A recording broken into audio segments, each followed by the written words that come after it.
Ayan, hello po. Magandang umaga, magandang gabi kung nasang panig tayo ng mundo, ano. Sana po'y nasa maayos kayong kalagayan sa pagpapanood ng bagong video natin ngayong umagang ito. Ayan, ay umaga. Gabi na po pala ha. Ayan.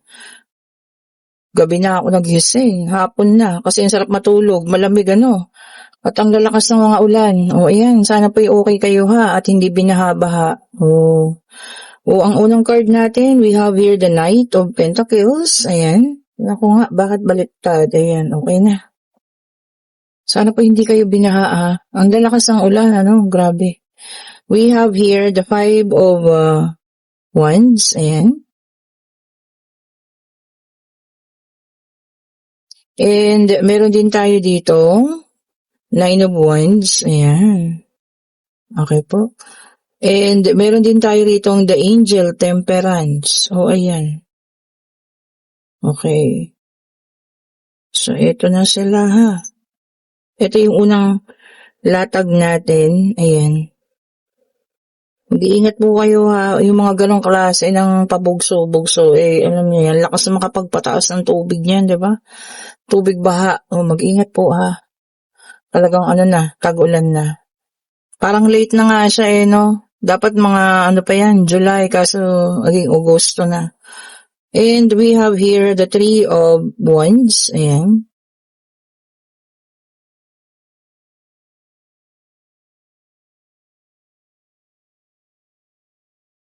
And meron din tayo rito the Queen of Cups. Ayan.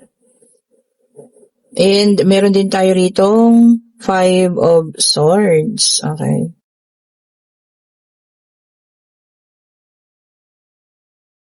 Tignan pa natin. And for the final card, we have here the Eight of Wands. O ayan, kompleto na po itong ating situational reading for tonight. Ito may nakita ako rito talagang binugbog ng hindi ba yung literal. Kaya lang alam niyo yan, sobra-sobra yung ginawa sa kanya. To the point na halos mag-give up na. Ayan muntik nang tumalikod. Nagkaroon ng maraming emosyon, Siguro kung ikaw ito na pinagtulungan, pwedeng sa trabaho to, Ayan, almost give up ka na dahil sa mga pangbubuli nila. Paggawa ng hindi maganda, sineset up ka, Pero you maintain, na-maintain mo yung iyong balance, Composure, nag-maintain ka rin. At ito na, yung comeback mo, Mala Knight of Pentacles ka. Na hindi nila inaasahan. Kasi akala nila give up ka na sa lahat ng mga ginawa nila sa'yo. Pero eto, nagbalik ka, mas matibay, mas malakas, mas reyna ka ngayon. Okay? Mas pinapakita mo sa kanila, mas marami kang nagagawa dahil mas mabilis kang mag-isip, mas mabilis kang kumilos. And you maintain your balance, Kahit na nang inis mo sa kanila, galit mo sa kanila, pala yan, binalansa mo pa rin ang lahat-lahat. So, lahat ng ito, ayan, panggugulo sa'yo, pagsangkot sa'yo sa mga hindi magagandang pangyayari, sobrang papahirap sa'yo, ayan. Wala yan, natalo mong lahat. Diba?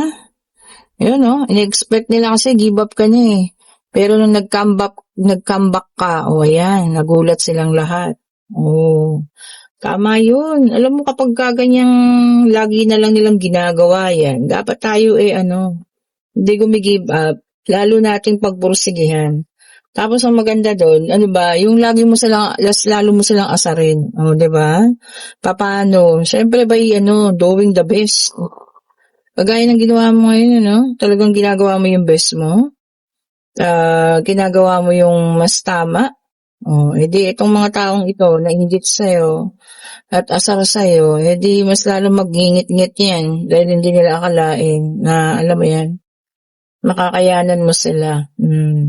Ganun talaga yung mga bully o yung mga masasamang ugali, Expected talaga nila, matatalo mo or matatalo ka nila pero hindi And we have here the King of Swords. Tama. Alam mo yan, pakita mo rin yung katigasan ng ulo mo. Di ba? Hindi yung puro sa kanila lang. Yes. Maging mas matibay ka. Eka nga, And meron tayo rito, the Eight of Swords. Ayan, sabi niya rito, no? Ito yung ginawa sa'yo, no? Para kang pinaralyzed before na wala kang magawa. Pero alam mo, natanggalan mo yan. Na kalasan mo, naalisan mo, natakasan mo yung ganyan. O, diba? And meron din tayo rito, the Six of Cups. O, ayan. Makikipagbati-bati sila sa'yo. O, ayan. Kaplastikan nila na naman. Ano? O, ayan, ha. Magpapaka-plastic na naman sa'yo. Kunyari, okay kayo. Kunyari, walang nangyari. Naku, kailangan paganahin mo na yung pagiging King of Swords mo, no? Or Queen of Swords ka man. Siyempre, alam mo na yan. Makikipag-ayos-ayos kunyari sa'yo. Pero may mga pinaplano yung mga ano na yan, ano? Animalis na yan. Ito, tignan natin tong isa. We have here the Page of Cups. Ayan. Ito, maraming paparating sa yung mas magaganda, mas positibong bagay, lalo kanilang kaiinggitan yan. Oh, 'di ba?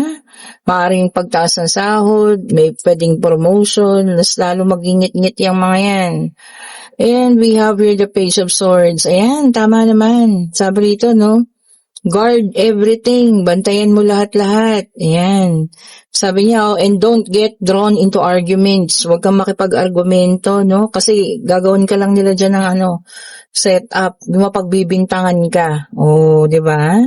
So, umiwas ka, ha? Alam mo na yung mga tactics nila na yan. We also have here the Ten of Cups. Ayan, success. Sabi rito, no? Achievement. Marami talagang achievement. Ito na yun. Palit ng mga ginawa nila sa'yo, no? More achievements and mas lalong kaiinggitan ka. Sobra. O, diba? And we also have here the Seven of Cups. Ayan. Sa ngayon, marami kang opportunities na paparating. Ikaw mismo yung magde-decide kung kukunin mo ba or hindi. Baka may mga alok pa, no? Sa ibang kumpanya, ganyan, for a new job. Pero pag-iisipan mong mabuti. Kasi ngayon, alam mo na yung mga nila takbo ng pag-uugali nila. Kaya mo na silang sabayan. O, di ba? Tama yun. Fight lang ng fight. Di ba? And para sa last card natin sa second deck, meron tayo rito the Moon, may number 18, Talagang gusto nila, yung ilusyon nila, napabagsakin ka, o, diba? Ando doon pa rin yan, hindi maaalis yan, ha? So, kailangan mo yung bantayan, at lagi mo yung iisipin. Ayan po kanilang uulit-ulitin sa'yo. Hanggang sa sila magtagumpay na ikaw mapaalis dyan. Sa kinalalagyan mo ngayong trabaho. O kung trabaho man ito, ha. Pwede rin ito sa ninyo, mga kamag-anak, ganyan. Pwede rin sa komunidad. O, diba? Ano yun iba-iba yung mga pinanggagalingan ng mga ganitong tao, no? Minsan nagugrupo-grupo sila, no? Kala nila ang gagaling nila at kala nila tama yung mga pinaggagawa nila, 'di ba? O sa third deck, ha, pwedeng sa inyo, pwedeng sa kanya, pwedeng kung kanino man, take only what resonates pa rin. And we have here the Knight of Swords, air sign, naka-reverse, Gemini, Libra, and Aquarius. Sabi niya rito, no, burnout. Naku, sinong nakakaramdam ng burnout? Yan. Mahirap yan. Parang yung pakiramdam na sobrang pagkapagod, sobrang, alam mo yun, init na lang ulo, ganyan, kasi parang sobra-sobra na yung mga nangyayari at hindi na kinakaya. And we also have here the Wheel of Fortune, fire sign naman ito, Aries, Leo, and Sagittarius. Ito maganda, changes or pagbabago po. Pwedeng sa career ninyo, pwedeng sa financial ninyo, pwede rin sa pag-ibig, ayan, ha. Kung ano man itong pagbabago na darating sa buhay ninyo. Sana maganda, 'di ba? Kung dati nasa ilalim, sana umangat-angat naman. Oh, 'di ba, no? Changes daw po, ha. And we have here the Three of Cups, water sign, Cancer, Scorpio, and Pisces. Ayan. May kaunting celebration. Ayan po, no? Kung sino man itong mga ito, baka may birthday ngayong weekends. Ayan, baka simple celebration. Okay lang po yan. Tama lang yun kasi maulan naman. O di, simple na lang, di ba? Kayo-kayo na lang mismo sa bahay. Which is good. Tama lang po yun. Or kain sa labas, tas kayo-kayo na lang. O, di ba? And meron din tayo ritong the devil earth sign. So lumabas po lahat ng sign, unang latag, parang kaninang umaga rin, ano? And we have here the devil. O ayan ha, tingnan nyo. O sobra-sobra yung addiction ng taong ito sa'yo na talagang gusto kanyang masira or gusto kanyang sirain. Kumbaga, sobra yung pagkainggit, sobra yung pagkagusto niya sa mga nangyayari ngayon sa buhay mo. Kaya gustong-gusto kanyang masira, magkaroon ng problema, o diba? Ang hirap ng mga ganitong tao talaga.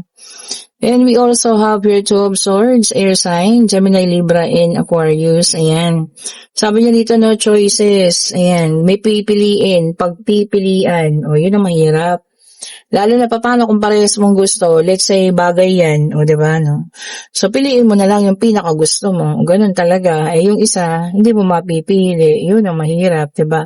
Paano kung tao yan? O, di nakasakit ka ng damdamin. O, diba? Talagang mahirap pag magmahal lang dalawa ha, kaya isa-isa lang po. And we have here the Queen of Swords, air sign ulit ito. Queen of Swords ay naka-reverse, ayan. May makakaramdam ng bitterness. O bakit? Magiging bitter daw. O sino kaya ito? Baka si Bakekang yan, ano? Naging bitter na, parang yung kaninang umaga na reading, o diba? Eh, tignan pa natin. Minsan naman yung mga nagiging bitter, yan yung may mga diba? Hang up sa buhay. Kaya bitter yung pakiramdam nila. Kunyari, okay lang, pero bitter-bitera naman ang dating, diba? Mapait pa sa ampalaya. Tignan pa natin, ito na. And meron tayo ritong Ace of Cups, water sign ulit ito. Ayan. Sabi dito, no, ay new baby. O yan, meron bagong may bagong panganak or pa pwede rin magbubuntis pa lang, new baby is coming. O, sino ba sa inyo yan? And we have here the Ten of Swords, air sign naman. Ayan, painful endings. Yun ang mahirap. Siyempre, wala namang ending na masaya. 'Di ba? Karaniwan naman talaga, ang ending malungkot. Lalo na kung hindi maganda yung kinalabasan ng ending. Okay po, well, kung ano man ang ending ninyo, yan, sa pag-ibig man yan, or kung saan man yan, huwag natin tambayan. Lagi kong sinasabi, 'di ba? Daanan lang. Tapos, go ulit. Move forward, 'di ba?